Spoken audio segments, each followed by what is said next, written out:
Father's Day. I always thought the day carried a kind of quiet dignity, a recognition of years spent working, providing, raising, and protecting. I never asked for much, never was the type to expect parades or gifts. A phone call, maybe? A hug, even just a "Thanks," Dad whispered over dinner. But this year was different. It started with the knock, not a loud one, just 3 short taps at the front door, enough to stir the quiet of the morning, enough to draw me from the smell of coffee and the low hum of the news on the TV. I shuffled over, opened the door, and saw it. A box. Brown, ordinary, sealed with heavy tape. Sitting right there on the doormat like some afterthought. No card, no note. Just my name, written in my son's handwriting across the top. I remember the smile that spread across my face at first. A package from my son. Maybe this year he remembered. Maybe he cared enough to do something small, something thoughtful. I bent down, reached for it, and that's when I heard her voice. "Don't touch it." My wife's whisper cut through the stillness like glass breaking. She was standing just behind me, her hand trembling as it gripped the doorframe. Her face was pale, her eyes wide fixed on the box like it was something alive. "Please," she said again, softer this time. "Don't touch it. Listen to me." I froze. My hand hovered over the cardboard. My heart slowed. I turned to look at her, confused, half annoyed. "What are you talking about?" I asked. "It's just a gift from him." But her head shook furiously. She stepped closer, her hand gripping my wrist before I could reach again. Her voice trembled as she spoke. "You don't know what's inside. Please, just trust me. Now you have to understand something. This wasn't paranoia. This wasn't the rambling of an anxious woman. My wife is the kind of person who rarely flinches at anything. For 40 years I'd seen her stand steady through crises that would make others crumble. And in that moment I saw something in her eyes I'd never seen before. Real fear. That was when the smile faded. That was when the air shifted. Father's Day, my son, a package, and my wife begging me not to touch it. I can still remember the sound of my pulse in my ears, the sudden cold that ran through me, and that quiet voice inside whispering, "Something isn't right." I left the package on the mat, closed the door, stared at her until the silence grew heavy. "What aren't you telling me?" I asked. She looked at me with tears starting to well in her eyes, and for a second she almost broke, but she just whispered again, "Please, just wait.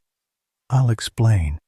And in that moment, I knew whatever was inside that box, whatever message my son had tried to deliver, it wasn't a gift. It was a warning, a challenge, a threat. And I was about to find out just how far a son could go to erase his own father. From there, everything started unraveling. That's the part I need you to understand before I tell you about the betrayal, the cruelty, the arrogance. Before I explain why I had no choice but to fight back. Because what began as a Father's Day surprise turned into the start of a war inside my own family. And when it was over, my son would learn the lesson he never thought he'd need, that a father may forgive, but a father never forgets. When people ask me what fatherhood means, I don't talk about lectures or rules. I talk about sacrifice, about late nights at work so my kids could wear new shoes, about skipping vacations so tuition would be paid on time, about dinners where I ate less so they could eat more.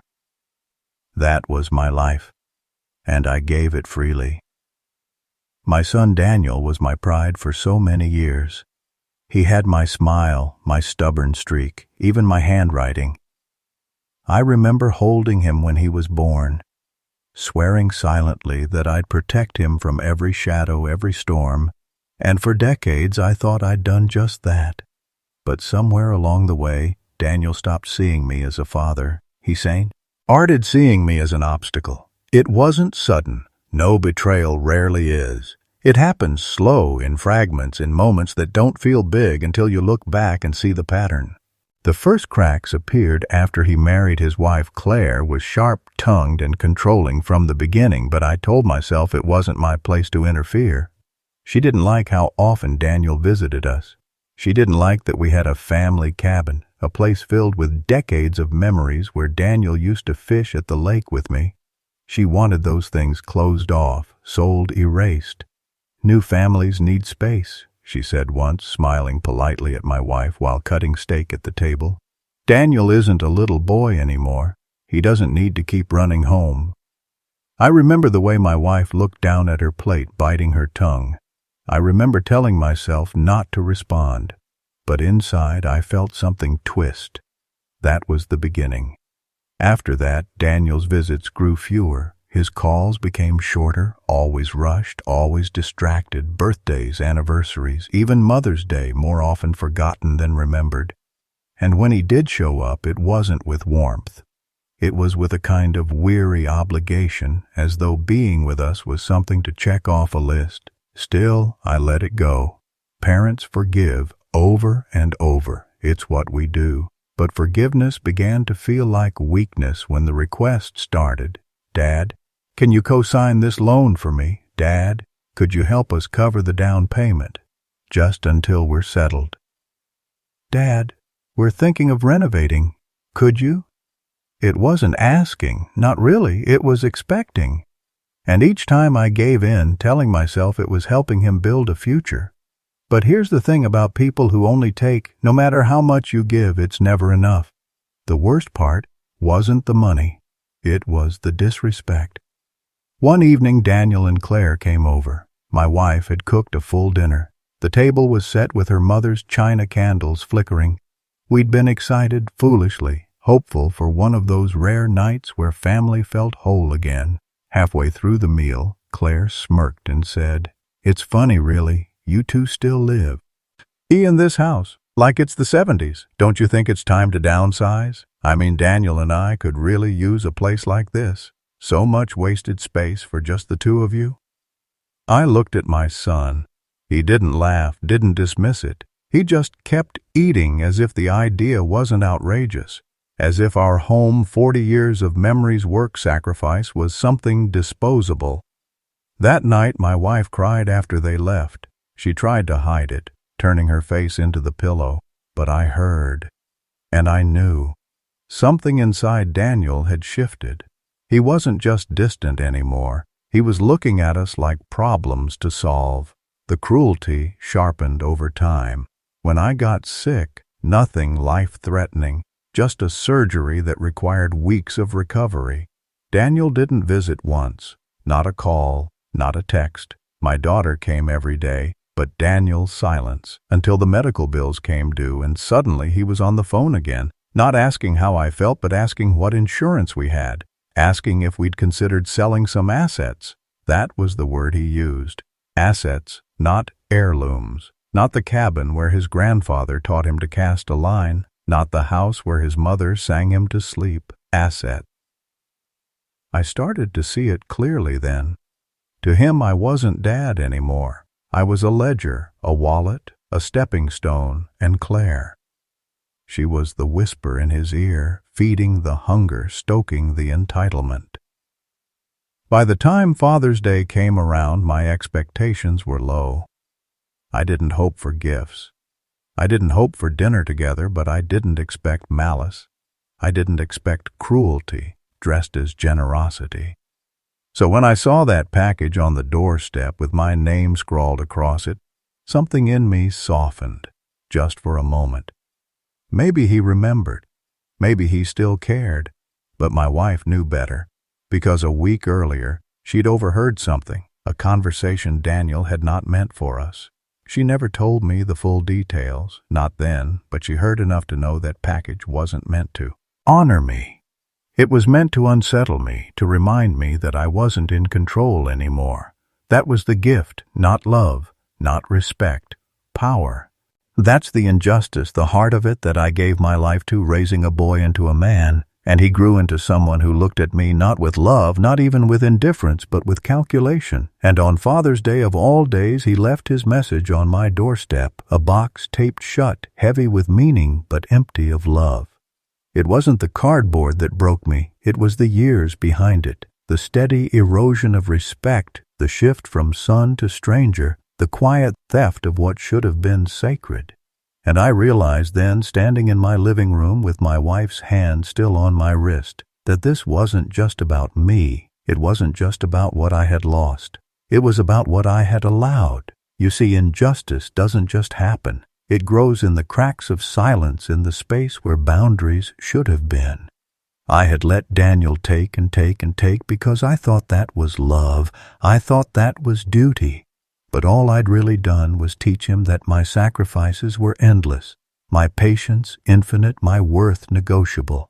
And now he was about to learn a different lesson, because a father may bend, a father may forgive. But there comes a day, always a day, when a father remembers he is not weak. And that day for me began with a package I never opened. The package sat in the hallway for 2 days. I didn't open it. Not because I was afraid of what was inside, but because I already knew what it represented. It wasn't a gift. It wasn't a gesture. It was a test, a way of saying, we control the terms now. We decide how you feel when you move, what you question. For 2 days I left it there. I walked past it on my way to the kitchen, on my way to bed, on my way to the door, and each time I felt the weight of it grow, not in the cardboard, but in my chest. My wife never stopped watching me. She didn't tell me what to do. She just stayed close. On the second night, while the house was quiet and the lights were low, she said softly, "You don't have to take this anymore." 6 words. That's all it took. Something shifted in me that night, a small, sharp snap like a cord finally breaking under too much strain, because she was right. I didn't have to take it. For years, I had told myself that enduring was love, that patience was loyalty, that sacrifice was duty. But the truth, none of that mattered to Daniel. None of it registered. All my quiet endurance had bought me was contempt. He didn't see patience. He saw weakness. He didn't see sacrifice. He saw resources. He didn't see love. He saw leverage. And I realized then I'd been complicit. I'd let him carve pieces out of me for years, telling myself it was worth it if he was happy. But he wasn't happy. He was greedy, and greed doesn't end. It only grows. That night I went to bed but didn't sleep. I lay in the dark, staring at the ceiling, tracing the timeline of everything he had taken. The money, the house he hinted at, the cabin he coveted, my wife's tears when he dismissed her as old-fashioned, and finally that package, his quiet declaration of war. That was the line I got up at 3 in the morning. My wife stirred but didn't speak as I slipped out of bed. I went into my study and turned on the lamp. The package was still there, sitting silent in the shadows. I walked past it and sat down at my desk. For the first time in years, I pulled out the locked drawer. Inside were old papers, documents I hadn't touched since before retirement.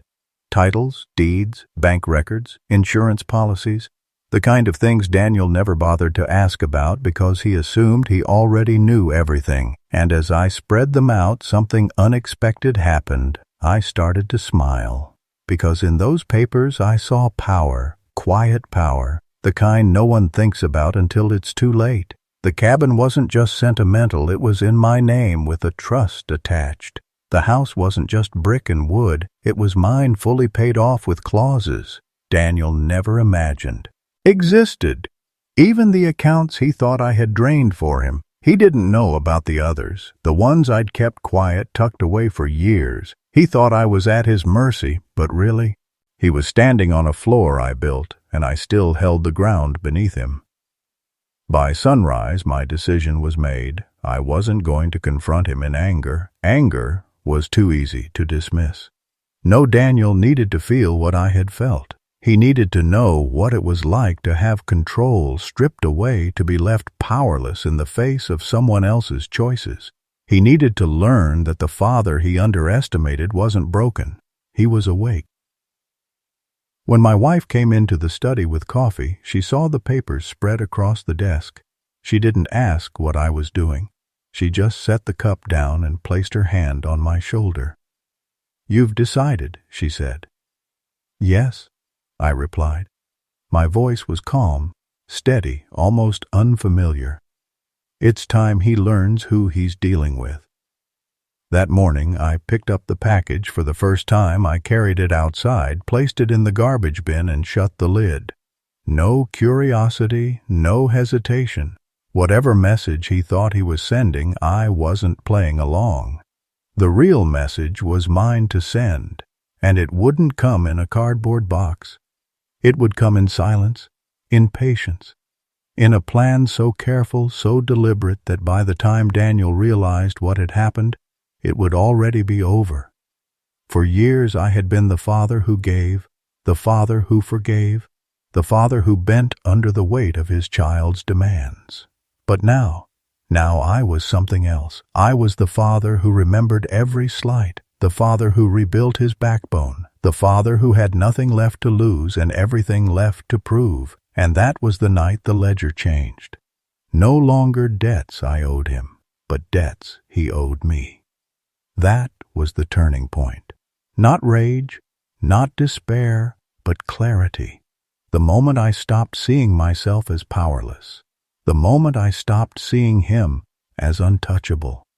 The moment I understood that the greatest revenge isn't loud, it's quiet, it's patient, it's inevitable. And from that moment forward, Daniel wasn't just my son anymore. He was my lesson to two.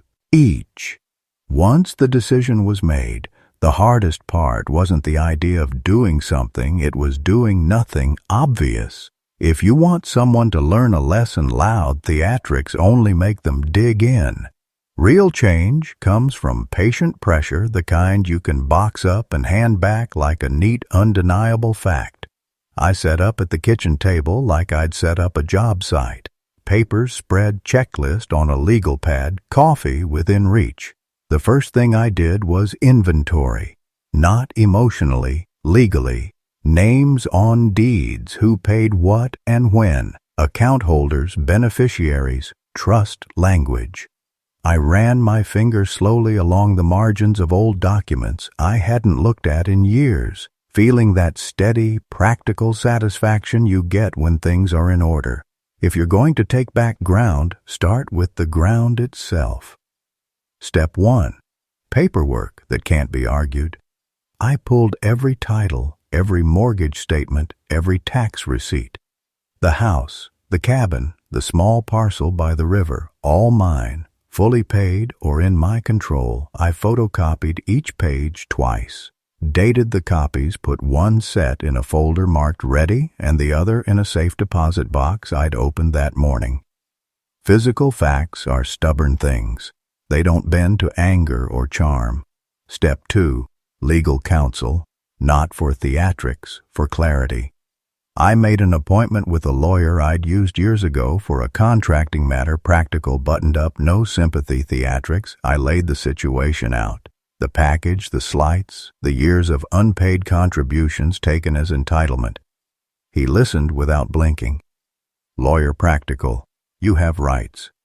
We won't play games. We'll build a paper trail and options. Eviction legal notice is straightforward if they live there under your name. Utilities insurance, those are yours. You can change account holders or terminate service, but be mindful of timing. You want leverage, not legal headaches. We discussed timelines, grace periods, and the difference between moral satisfaction and a loan. Eagle exposure. He drew up a quiet letter, not a threat, but an option. Everything he prepared was precise. No drama, just leverage. Step 3. Map the accounts and responsibilities. Next was the mundane work people ignore when they're comfortable: phone calls to utility companies, insurance firms, the bank I called like a customer checking my status. Nothing more. Confirmed names on accounts. Discovered a pattern. Grief or politeness had kept my name on phone plans, lawn service, the insurance policy, even a credit card I'd been covering without complaining. Daniel hadn't bothered to update anything. He'd been living off my inertia. That inertia becomes a tool once you decide not to feed it. Step 4. Small cuts. First. I didn't pull the plug on everything at once. Small inconveniences ache longer than a single blow. I canceled the premium sports channels I'd been paying for. I put the landscaper on hold for one cycle. I suspended the streaming services that paid for Daniel's hobby accounts. I stopped the monthly gadget box that arrived for no reason I could remember. Each change was billed like this. Account holder requested service suspension, no melodrama, no note. The first night the TV stayed black, their evening comfort frayed, the lawn grew a little longer the next week, the mailbox filled with unsubscribed confirmations rather than glossy catalogs. Small things make entitlement itch. Step 5. Timing and the calendar. Timing was everything. You don't make your move during hurricane season or when the market is soft and people can rally friends and cash. I circled dates in my notebook. Tax due dates, rent renewal, the month. The property insurance premium rose. I planned my larger moves, utility name changes, the legal notice to hit in a window where the consequences would be visible. Winter's first big bill, a tax reminder, a rent cycle. I marked the day I would hand them the letter. Not because I wanted confrontation, but because a hard deadline forces honesty. People perform well under soft pressure. Deadlines expose who is prepared. Step 6. Contingencies and backups. I am a man who knows how to brace a beam. So I braced emotionally and financially. I set aside funds. I'd been keeping quiet, a rainy day. Envelope that would cover my living expenses for a year if they came for the house itself. I confirmed that if the bank took action, I could weather the storm without panicking. I left enough in liquid assets to move. If it came to that, I also arranged a friend to be a witness. If things got ugly, not to create drama, but to have someone neutral to call if required. My lawyer and I agreed on phrases that wouldn't be misconstrued if recorded. Everything had a fallback. Step 7. Psychological strategy. You can't measure human frailty with spreadsheets, but you can predict behavior patterns. People who feel entitled lash out first, then scramble. So I designed pressure points, small removals, timed escalations, quiet but precise. Disclosures, a letter left on the table, a water notice by the sink, a phone call that verified the account name. No lectures, just facts, and frankly, silence. I stopped answering their emotional bait. Daniel and Claire would try to provoke me into mercy with guilt. I practiced saying nothing. In the quiet, their masks slipped faster. Step 8. Practice the lines I rehearsed, simple factual responses until they felt natural, not speeches, not dramatic pronouncements, short statements that could not be waved away. Your name is not on the deed. I will not be covering unknown charges after this date. You have 30 days to arrange alternative housing. My lawyer will file the notice. If not, I practice them in the car to the hum of the highway. I kept my tone flat and calm. The last thing I wanted was to hand them ammunition fury to rally behind. Facts have more teeth when spoken like a mechanic reading a blueprint. Step 9. The neighbor bait. A little social pressure never hurt. I mentioned to a neighbor casually, as if I were grumbling about old age, that I was reconsidering what favors I did and to whom word travels. It wasn't about gossip, it was about the human tendency to notice when someone withdraws constant support. People check in when chairs sit empty, and your absence becomes a small scandal in a friendly way. That soft attention accelerates the reaction. I wanted them to have to face community eyes without the cushion of my silence. Step 10. Prepare emotionally. Making a plan is half the work. The rest is carrying it without collapsing at the first cry for mercy. That required mental preparation. I kept a simple routine. Early walks, woodwork, in the afternoons, calls with a friend to clear my head. Those small anchors prevented me from turning tactical clarity into spite. This wasn't about enjoying pain, it was about teaching responsibility. Final scene, the folder and the quiet drive. On the morning I completed the checklist, I slid the ready folder into my jacket. Deed copies, utility confirmations. The lawyer's drafted notice. Backup funds verified, a calendar marked with the days the world would shift for them.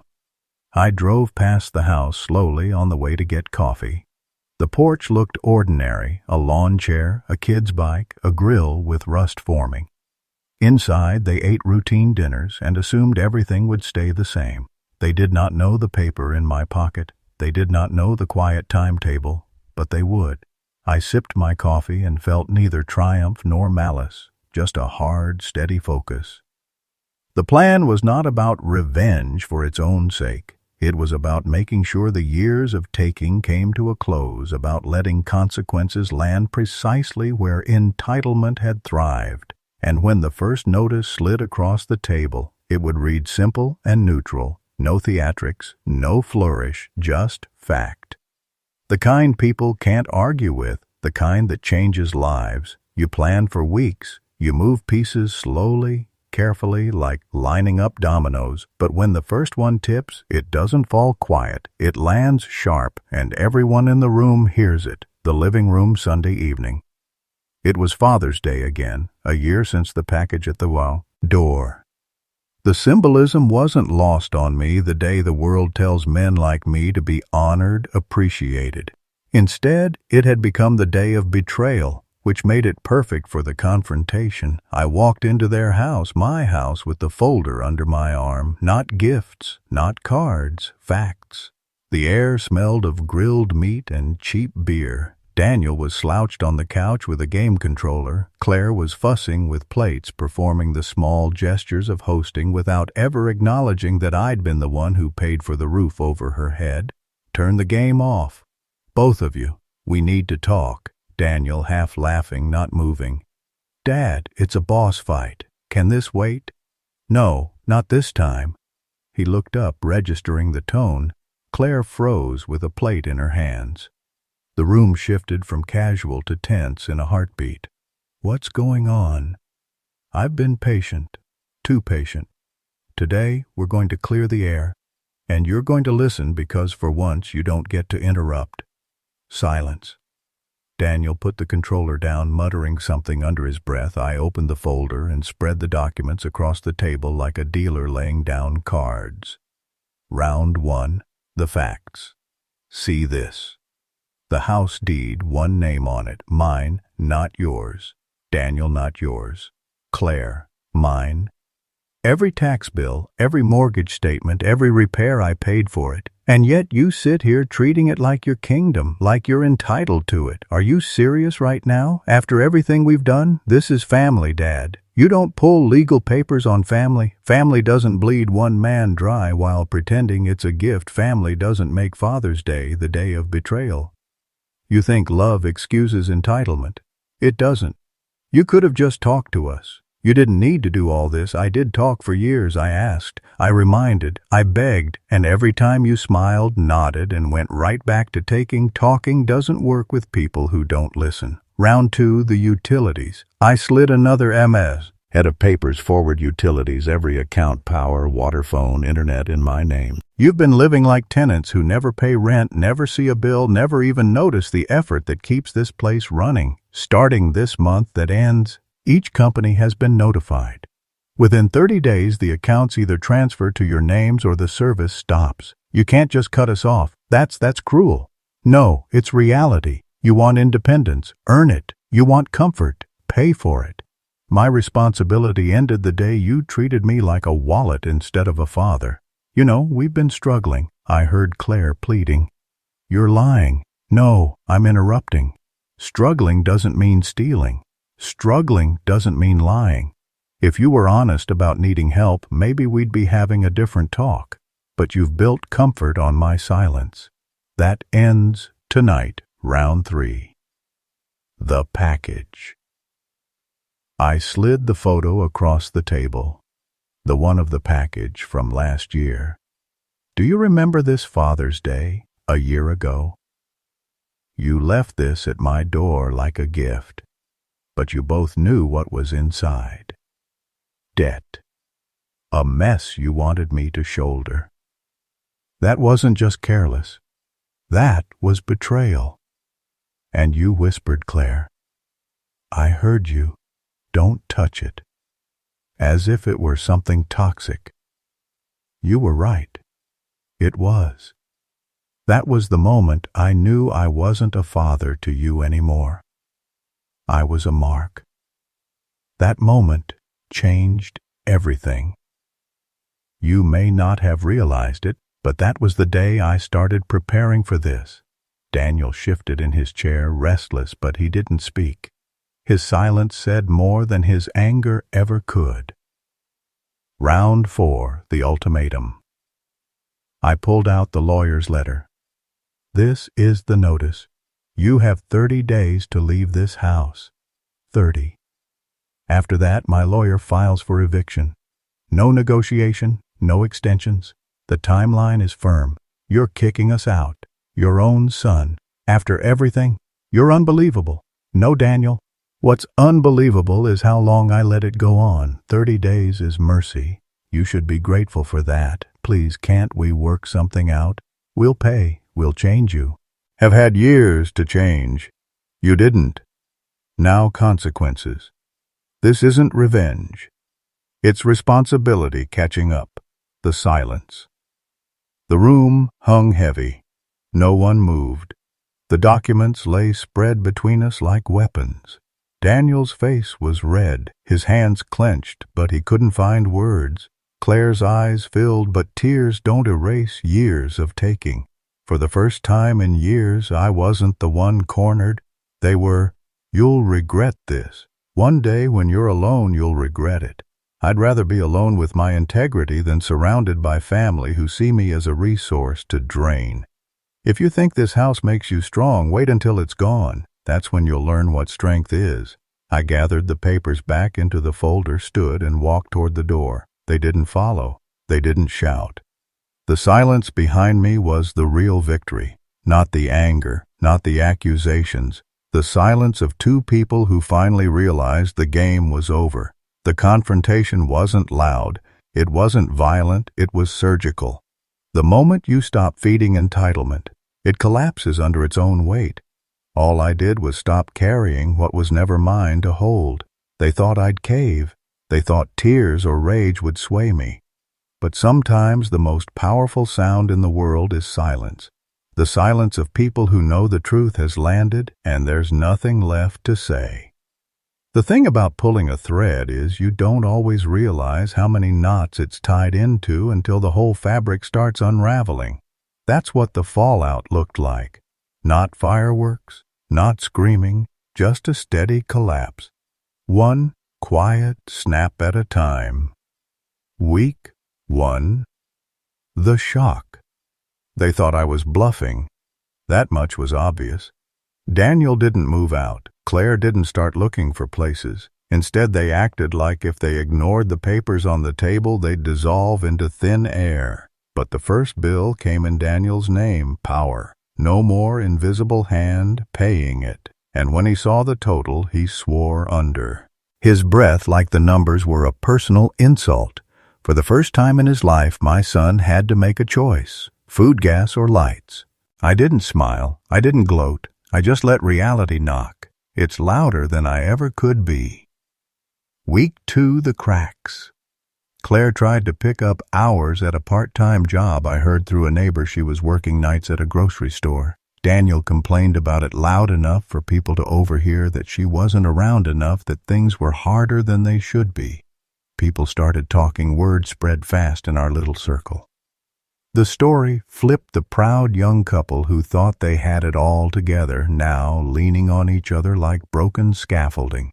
It wasn't me dragging their names through the mud. It was their own cracks, visible to everyone once I stepped away. Week 3. The house. By the 3rd week, the eviction was real. They got the letter from my lawyer. Legal language is cold, unforgiving, no warmth, no wiggle room. 30 days meant 30 days. That's when Daniel came to me, not with an apology, not with humility, with anger. You can't do this. You're ruining my life. Where are we supposed to go? You're 30 years old. Your life is yours to build, not mine to carry. I gave you time. I gave you shelter, and you mistook it for endless supply. That was your mistake, not mine. You'll die alone in that empty house, better alone in peace than crowded in betrayal. Week 4. The move. Day 30 arrived like a deadline in a court case. They scrambled the last 2 days, stuffing clothes and dishes into boxes, tossing what they couldn't carry. I watched from my porch chair, not cruel, not gloating, just present. The house was mine again, and yet watching them stumble out of it felt surreal. Daniel's face was hard with resentment. Claire's was pale with exhaustion. They didn't look like victors. They looked like squatters, finally pushed into the daylight. Aftermath. I thought maybe the story would end there, with silence, with them disappearing. But fallout is rarely clean. Word got around. Friends stopped calling Dania. Nobody wanted to get caught in his bitterness. Employers whispered that Claire's performance slipped, too distracted, too worn down. Their world shrank in me. For the first time in years, my phone didn't ring with demands. My doorstep was quiet. My bank account stayed intact. Peace, not triumph, not joy, just peace, which after decades of chaos felt like a miracle. Claire's visit. One evening, months later, Claire came alone. She stood at the porch where that cursed Father's Day package had once sat. She looked smaller somehow. Her voice was softer than I'd ever heard it. I didn't come to ask for money or the house. I just wanted to say, I didn't realize how much we leaned on you until it was gone. I thought we were managing, but we weren't. And I know I pushed Daniel into taking more than we should have. I'm sorry. Me measured steady. Sorry doesn't erase years, but it's a start. You were the one who whispered that day. Claire, you knew the package was poison, but you still placed it at my door. That wasn't ignorance, that was choice. Remember that. She nodded, tears in her eyes, and left without asking for more. It was the closest thing to accountability I'd seen yet. Daniel's silence. Daniel never came, not once. No calls, no letters, just silence. Pride is a cage, and he locked himself inside it. I wondered sometimes if he was waiting for me to break first, to reach out, to undo what had been done. But I didn't. I couldn't. The fallout had already proved the truth. Some bonds aren't broken, they rot, and you finally realize you're better off without them. That was the fallout. Bills, whispers, eviction distance. It wasn't fireworks. It wasn't a public explosion. It was private quiet, relentless, like rust eating through metal, like silence swallowing a house that had once been too loud with demands. And when the dust settled, I was still standing, alone, yes, but steady, and for the first time in a long time I didn't feel wronged, All free fallout is strange. It looks final like the end of a storm, but storms leave debris, and debris has a way of drifting back to your doorstep.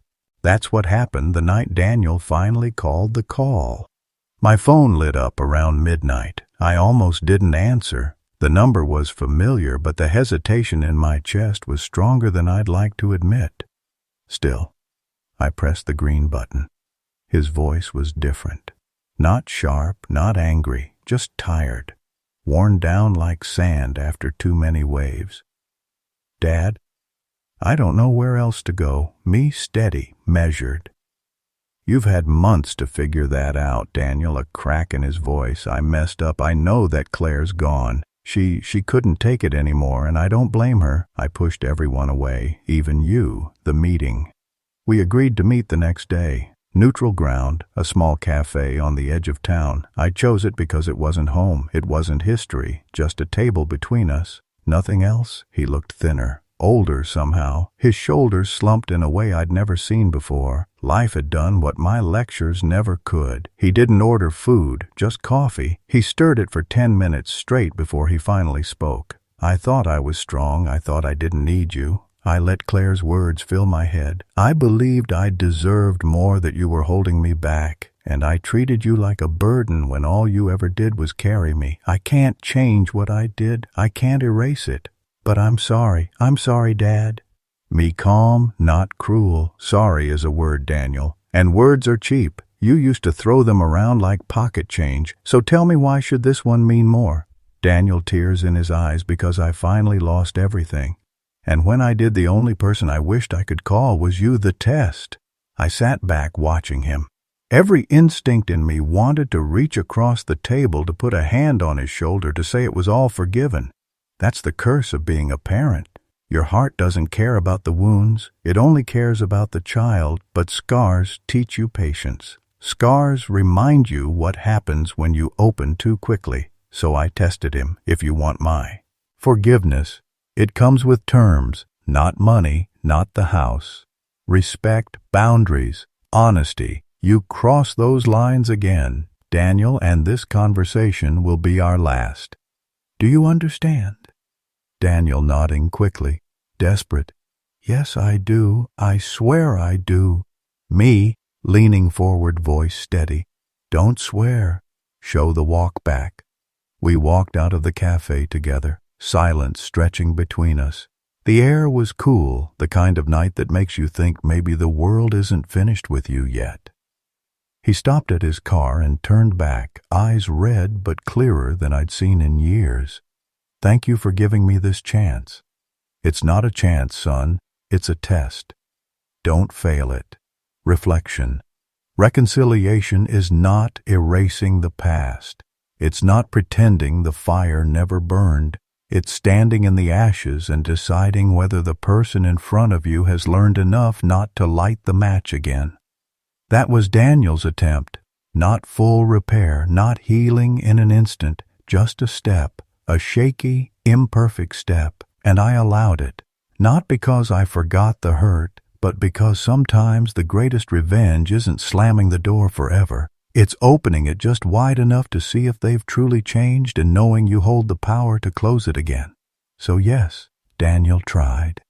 He bent finally. He reached for me in the rubble he'd built himself, and I didn't give him everything. I gave him rules. I gave him limits. I gave him the one thing he'd never respected before, boundaries, and whether he could live inside them, that would decide the rest. Life after betrayal isn't about going back. You can't rewind the tape. You can't patch over the cracks and pretend they were never there. Growth doesn't look like the past. It looks like something new. That's what I learned in the months after Daniel's attempt at reconciliation. A new rhythm. I found a rhythm again, not the old one where I was pouring everything into a family that drained me dry. A new one, mornings with quiet coffee on the porch, the sunrise bleeding over the trees, evenings spent walking with my wife, our steps light, our conversations easy. The house didn't feel heavy anymore. It wasn't a stage for arguments or ultimatums. It was ours again, filled with peace, not demands, Daniel's place. Daniel, he tried. At first he called once a week. Small steps, careful words, sometimes awkward silences, but not cruel ones. He showed up one Saturday, asked if he could help me with the yard. I let him. But here's the difference. I didn't need him there. And that shift, that simple truth, that's what set me free. I wasn't waiting for him to change to feel whole. I wasn't dependent on his approval. I wasn't bargaining with myself to keep him close. He was welcome only if he respected the boundaries, and he seemed to understand that. Finally, that respect was the only ticket back in the growth. You see, revenge isn't just about striking back. It's about reclaiming yourself. It's about saying you don't own me anymore. When I picked up that package on Father's Day, I thought I was holding years of resentment, a box filled with my son's cruelty disguised as a gift. What I didn't know then was that moment was the last time I'd let him define me. The growth came from that. From realizing that my worth wasn't tied to how he treated me, from stepping out of the shadow of his choices and standing firmly in my own, a different kind of family. People think family is blood, but blood can betray you. Respect, kindness, loyalty, that's family. I started to notice the neighbors more, the older couple across the street who waved every morning, the young boy who offered to shovel snow from my driveway without being asked. Strangers, really, but more family in spirit than my own son had been for years. And then, Ree was my wife. She had been the quiet constant, the voice of reason, whispering warnings I didn't want to hear. Her strength was the anchor I held when the storm tried to pull me under. I realized something important. Sometimes family isn't who you raise. It's who stands beside you when the fire hits. The closing reflection. 1 year later, Father's Day came around again. No package this time, no cold silence. Daniel called instead. His voice was lighter, steadier. He asked if we could meet for lunch. I said yes, not out of obligation, but choice. That's the difference. I live by choice now. My peace isn't a gift someone can give or take. It's mine. And that's the true revenge, isn't it? Not bitterness, not destruction, but living well, stronger, clearer, freer than before. So if you take anything from my story, let it be this. Family should never be built on servitude. Love should never come with ultimatums. And your dignity is worth more than keeping someone who doesn't value it. I laughed that day when my son tried to force me to choose. I laughed because I knew something he didn't. You cannot control someone who refuses to play by your rules. And in walking away, I didn't just take my bags, I took my life back. That's the real ending. That's the victory.